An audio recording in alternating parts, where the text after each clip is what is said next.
सर्वप्रथम सर्वांना श्री स्वामी समर्थ.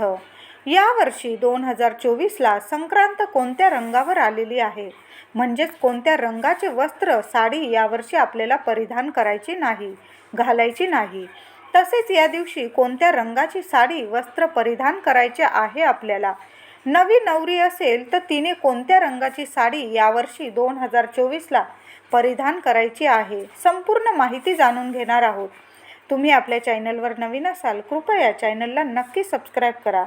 तर जानेवारी म्हणजे इंग्रजी वर्षातील पहिला सण म्हणजे मकर संक्रांती आणि मराठी महिन्यांप्रमाणे हिंदू पंचांगानुसार पौष महिन्यात हा सण साजरा केला जातो. पौष महिन्यात सूर्य जेव्हा धनु राशीतून मकर राशीत प्रवेश करतो तेव्हा मकर संक्रांती सण साजरा केला जातो. संक्रांती ही देवी दुसरी तिसरी कुणी नाही तर आई जगदंबेचंच रूप आहे. या देवीने मकर संक्रांतीच्या दिवशी संक्रासूर आणि निसासूर अशा 2 राक्षसांचा वध केला, म्हणून या दिवसाला तिच्याच नावाने ओळखतात. ही देवी दरवर्षी वेगवेगळ्या वाहनावर बसून विराजमान होऊन येत असते.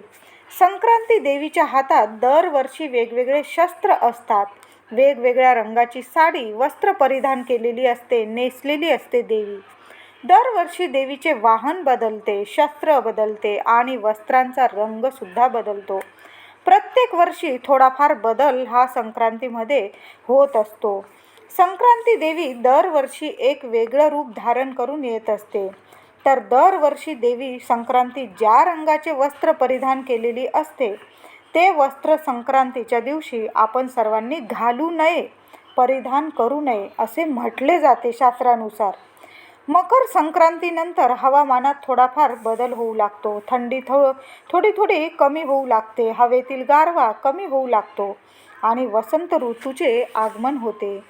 मकर संक्रांतीच्या दिवशी सूर्य एका राशीतून दुसऱ्या राशीत प्रवेश करतो आणि या दिवसापासून उत्तरायण चालू होते. म्हणजे जेव्हा पृथ्वी सूर्याभोवती फिरते तेव्हा वर्षातील काही भाग सूर्य पृथ्वीच्या उत्तरेकडे थोडासा झुकलेला असतो आणि उरलेला वेळ सूर्य थोडासा दक्षिणेकडे झुकलेला दिसतो. या प्रक्रियेलाच उत्तरायण आणि दक्षिणायन असे म्हटले जाते.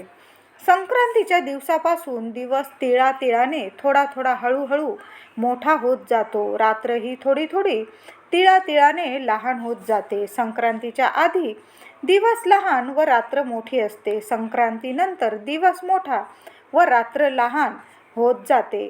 तसेच मकर संक्रांतीच्या दिवशी स्नान, दान, जप दोन्ही तिन्ही गोष्टींना खूप महत्त्व आहे.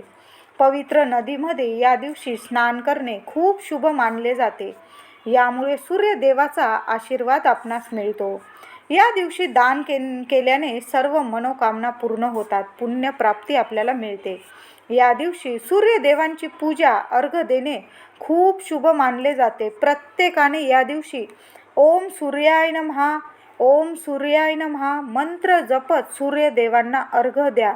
अगदी तुमचे लहान लेकरं असतील, मी म्हणेल छोटासा लोटा भरून पाणी त्यांना द्या आणि त्यांना सुद्धा आपली भारतीय संस्कृती शिकायला ह्या मकर संक्रांतीपासूनच सुरुवात करा.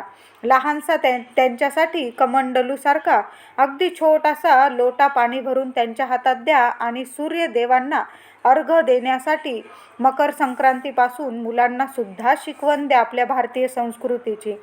मकर संक्रांतीच्या दिवशी संक्रांती देवीने ज्या रंगाचे वस्त्र घातलेले असेल त्या रंगाचे वस्त्र घालू नये असे म्हटले जाते.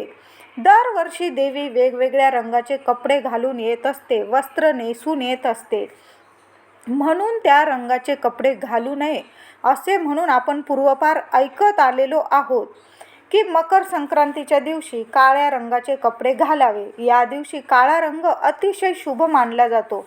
पण यावर्षी विशेष योगायोग म्हणजे यावर्षी 2024ला संक्रांत देवीने काळ्या रंगाचेच वस्त्र परिधान केलेले आहे. तर आपण हा रंग वर्ज्य करायचा का असा प्रश्न प्रत्येकाला, माझ्या प्रत्येक मैत्रिणीला पडलेलाच असेल हा प्रश्न. आपल्या हिंदू धर्मात सणावाराला काळा रंग अशुभ मानला जातो, आपण घालत नाही. मात्र मकर संक्रांतीला काळे कपडे आवर्जून परिधान करत असतो आपण.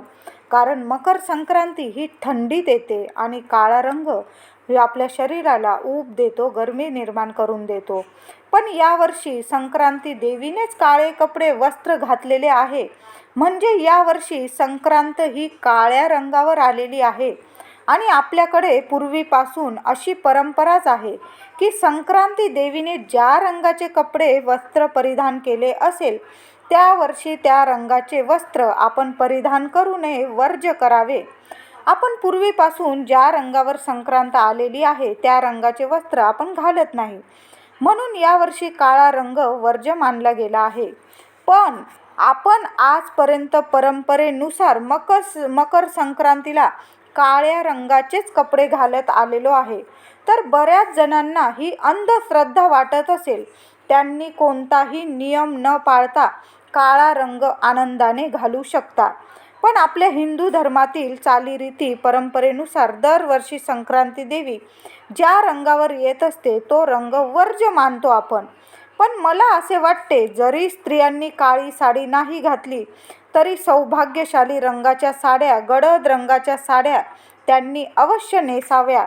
आणि त्याचबरोबर काचेच्या बांगड्या, आठवणीने स्त्रियांनी या दिवशी नवीन बांगड्या भरायच्या आहे. त्यात हिरव्या, लाल, मरून रंगाच्या, पिवळा, मोरपिशी, तुम्हाला जो गडद कलर आवडत असेल बांगड्यांमध्ये, साड्यांमध्ये, तो अवश्य परिधान करा तुम्ही. ह्या रंगाच्या बांगड्या स्त्रियांनी हातात भरा. त्याचबरोबर नवीन लग्न झालेल्या स्त्रियांनी लाल, पिवळा, हिरवा, मोरपिशी, नारंगी, निळा ह्या रंगाच्या साड्या अवश्य आपल्या परिधान करा. काळ्या रंगाच्या कपड्यांवर, साडीवर जर इतर रंगाची डिझाईन, ठिपके असेल तर मी म्हणेल मकर संक्रांतीला आवर्जून काळ्या रंगाची साडी, कपडे अवश्य घाला. नव्या नवरीला जर पहिली संक्रांती आहे म्हणून काळीच साडी घालायची असेल तर काळ्या रंगाच्या साडीवर, ड्रेसवर इतर रंगाची डिझाईन, ठिपके असतील तर मी म्हणेन आवर्जून काळा रंग तुम्ही परिधान करा. आपली परंपरा आहे की आपण मकर संक्रांतीला, वर्षातील एक दिवस असा असतो की आपण मकर संक्रांतीला काळा रंग आवर्जून परिधान करतो. मग आपल्या चालीरीती का म्हणून मोडायच्या? देवी आई तसं काही म्हणत नाही की तुम्ही हा रंग वापरू नका, तो रंग वापरू नका. आपल्या मनाला आवडेल तोच रंग तुम्ही त्या दिवशी घाला. आणि आपली परंपरा आहे की मकर संक्रांतीला आपण काळा रंग आवर्जून घालतो. पण पूर्ण प्लेन काळा रंग आपल्याला घालायचा नाही. त्यावर काळ्या रंगावर, ड्रेसवर, साडीवर, शर्ट, पुरुष मंडळी शर्ट घालत असतील त्यावर थोडीशी इतर रंगाची डिझाईन असेल, ठिपके असतील तर आवर्जून काळा रंग तुम्ही मकर संक्रांतीला, ह्या वर्षी 2024च्या मकर संक्रांतीला आवर्जून काळा रंग परिधान करू शकता. काळ्या रंगावर पांढऱ्या हलव्याचे दागिने उठून दिसतात. हीच खरी मकर संक्रांतीची ओळख आहे. दरवर्षीप्रमाणेच तुम्ही याही वर्षी 2024च्या मकर संक्रांतीला आनंदाने काळी साडी, कपडे घालू शकता. फक्त त्यावर कुठल्या तरी इतर रंगाची डिझाईन असेल तर चांगले. प्लेन काळे अजिबात घालू नका, वर्ज्य करा. मी म्हणेन आपली परंपरा चालू आहे ना, तीच चालू ठेवायची आपल्याला. आपण त्या परंपरेला उल्लंघन करायचं नाही. आपल्याला त्या परंपरेचं प्लेन काळी साडी, प्लेन काळे कपडे अजिबात या दिवशी घालू नका, वर्ज्य करा. जर डिझायनर साडी असेल, त्यावर काहीतरी इतर रंगाची डिझाईन असेल, ठिपके असेल शर्टावर, ड्रेसवर, साडीवर तर आनंदाने घाला. डिझाईनची काळी साडी, ड्रेस, शर्ट, पॅन्ट सर्व परिधान तुम्ही करू शकता.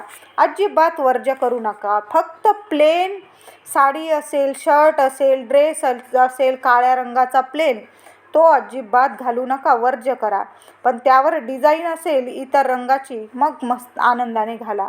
आपण महिला आपल्या पतीला वाईट दृष्ट कुणाची कधीच लागायला नको, म्हणून आपण पती पत्नीच्या नात्याची सर्वात मोठी खूण निशाणी म्हणजे मंगळसूत्र. त्यात तर आवर्जून सोन्याच्या मण्यांमध्ये आपण काळे मणी घालतो आणि तेच मंगळसूत्र शुभ, पवित्र मानलं जातं. आई आपल्या लेकराला रोज वाईट दृष्टीपासून रक्षणासाठी आपल्या बाळाला काजळाचा मोठा टिळा कपाळी लावत असते. गालावर लावते, हातावर, पायावर. रोज दोन्ही वेळी सकाळ संध्याकाळ आई आपल्या लेकराला काजळाचा काळ्या रंगाचा टिळा लावत असते, टिक्का लावत असते. कारण आपल्या लेकराचं रक्षण व्हावं म्हणून. असा हा काळा रंग ज्याचे इतके सारे महत्त्व आहे. काळा रंग अजिबात अशुभ नाही. काळा रंग तर असा आहे, या रंगामुळे आपल्याला कधीच कुणाची वाईट दृष्टसुद्धा लागत नाही. आपण आपल्या पायात सुद्धा काळा करदोडा बांधतो. पुरुषांना सुद्धा आपण कमरेला काळा करदोडा बांधतो. तर माझं एवढंच म्हणणं आहे, जरी यावर्षी संक्रांत काळ्या रंगावर आलेली आहे तरी ती अजिबात अशुभ नाही. रंगांचा मी म्हणेल बाऊ करूच नका. तुम्हाला काळा रंग परिधान करायचा आहे ना, आनंदाने करा. फक्त काळा रंग इतर रंगांच्या डिझाईन बरोबर परिधान करा. काळ्या रंगाची साडी घ्या, ड्रेस घ्या, शर्ट घ्या. फक्त त्यावर थोडेसे ठिपके किंवा इतर डिझाईन इतर रंगांची असली पाहिजे. नव्या नवरी असतील, पहिली संक्रांत असेल तर मी एवढंच म्हणेल, तुम्ही साडी घेताना अशी साडी घ्या, काळीच घ्या. मी म्हणत नाही काळी नका घेऊ. फक्त त्यावर इतर रंगांची डिझाईन असेल, त्याला काठ इतर रंगाचे असतील, अशी साडी तुम्ही आनंदाने परिधान करू शकता. कृपया एवढा नियम तर नव्या नवरीनी स्त्रियांनी अवश्य पाळा. काळा रंग घाला, मी म्हणत नाही घालू नका, वर्ज्य करू नका. ह्या वर्षीसुद्धा आपली जी परंपरा आहे, मकर संक्रांतीला आपण आवर्जून काळा रंग घालतो. आणि ह्या वर्षी जरी मकर संक्रांती काळ्या रंगावर आलेली आहे तर माझं एवढंच म्हणणं की संपूर्ण प्लेन काळी साडी, प्लेन काळा शर्ट, प्लेन ड्रेस असं घालू नका. त्यावर डिझाईन असेल इतर रंगांची तर तुम्ही आनंदाने हा रंग वापरू शकता. अजिबात वर्ज्य करू नका आणि रंगांचा तर बाऊ करूच नका. छान आनंदाने मकर संक्रांती काळ्या रंगावर छान आनंदाने साजरी करा. धन्यवाद.